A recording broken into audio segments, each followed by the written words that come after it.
boqolaal xer iyo mashaa'iq ah oo ka kala yimid degmooyinka magaalada muqdisho ee caasimadda dalka ayaa maanta ka qayb galay banaanbaxa ziyaaradii caalimiintii soomaaliyeed ee sheekh ibraahim sheekh yuusuf dareed iyo tilmiidkiisii sheekh maxamed guuleed kaarshe. banaanbaxa oo lagu qabtay maqaamka sheekh cabdiraxmaan suufi ee degmada warta nabadda ayaa lagu khatimayay qur-aan akhriska ziyaarada oo maalmihii lasoo dhaafay ka socotay qaybo ka mid ah magaalada muqdisho, waxaana banaanbaxa ka soo qayb galay qaybaha kala duwan ee duruqu suufiya sida dariiqooyinka axmadiya, qaadiriya iyo rufaaciya, iyagoona goobta ku oogay xalqooyin digri ah oo thawaabkooda loo niyeystay mashaa'ikhda.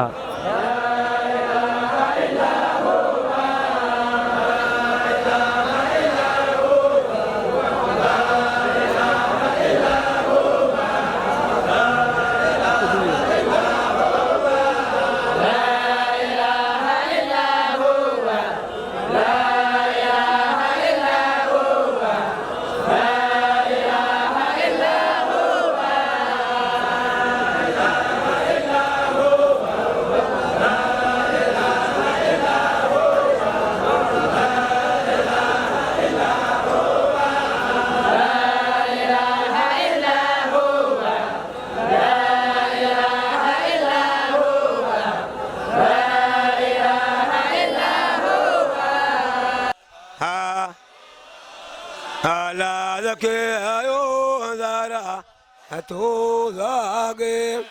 ذقاذوقا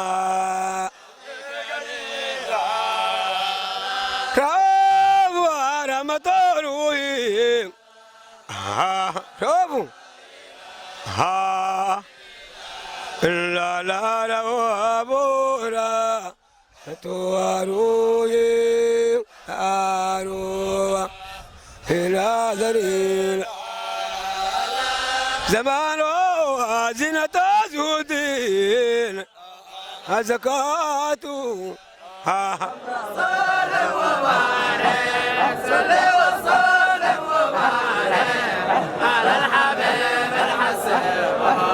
على الحبيب الحسن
gabagabadii digriga kadib ayaa waxaa ka soo qaybgalayaasha banaanbaxa la hadlay, sidoo kalena madasha ka duceeyey qaar ka mid ah mashaa'iqdii ajilada ahayd ee ka soo qayb gashay banaanbaxa. waxaa la yidhaha atharulcilmi yabqa wa atharulmaali yafna. ogaada oo qof kasta wuxuu jecel yahay guri qurxoon, gaari qurxoon,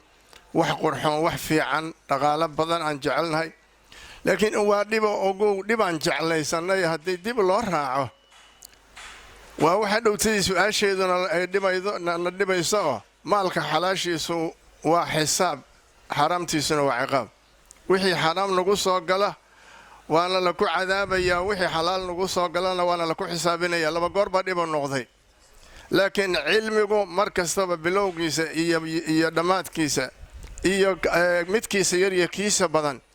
mar uu dhib yahay lama arko haddii qofku camalfalkii la yimaado oo wixii loo diray wixii uu ka garanayo uu la yimaado.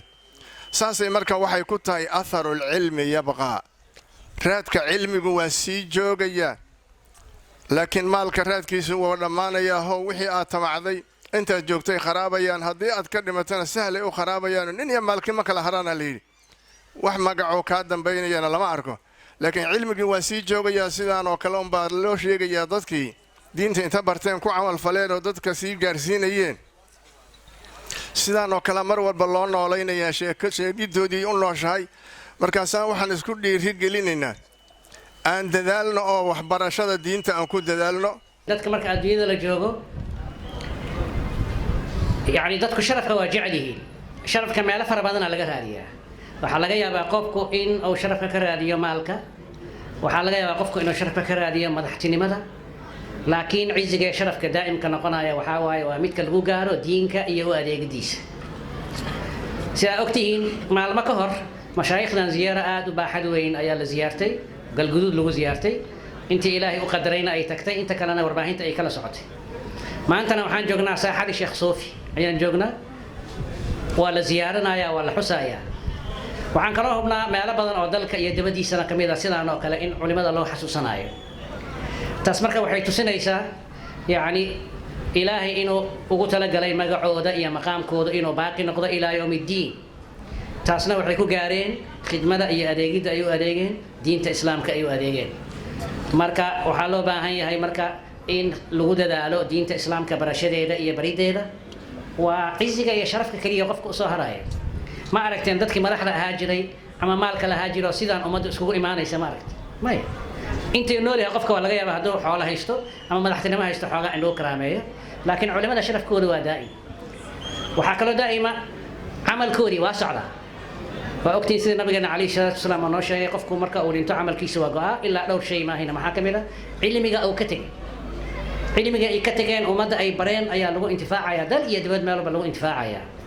meeshaan meel lagu liibaan waa ziyaarada sheekhaynkaan u nimid allah naga aqbalo maxaa yeelay haddii waqooyi lagu ziyaarto haddii lagu ziyaarto kenya lagu ziyaarto meeshii la joogaa ziyaarta ay ku ansaxaysaa meel kasto ninka ilaahay siyaa helaayo lacag lagu heli maa haddii ninka lacag ku faanayo wax ma qaban kartid laakiin daraja ilaahay bixi waayo مشايخنا الشيخ يوسف إبراهيم الشيخ محمد قولد الله ونحرسته زيارة مقبول الله خيره أنا فضوا أهم وفرته وهو أنت حاكل من علومي الصومالي ودن وأويك يا جو هلا الشيخ سوفي يا جو أنا لما وذ جو إن شاء الله تعالى وحن لنا الله أقبله وتب علينا يا مولانا إنك أنت التواب الرحيم وهدنا ووفقنا إلى الحق وإلى طريق مستقيم ببركة القرآن العظيم وبحرمة حبيبك ورسولك الكريم واعف عنا يا كريم واعف عنا يا رحيم واغفر لنا ذنوبنا بفضلك وكرمك يا أكرم الأكرمين ويا أرحم الراحمين اللهم لا تدع لنا ذنبا إلا غفرته ولا هما إلا فرجته ولا دينا إلا قضيته ولا حاجة من حوائج الدنيا والآخرة إلا قضيتها ويسرتها يا رب العالمين ziyaaradan ayaa qayb ka ah ziyaarooyin dhowr ah oo asbuucyadii aynu soo dhaafnay loogu dhigayay mashaayikhda gudaha dalka iyo waddanka dibaddiisa shariif cabdulaahi xasan shabakadda caalamiga ee almutaxaabuna filaahi magaalada muqdisho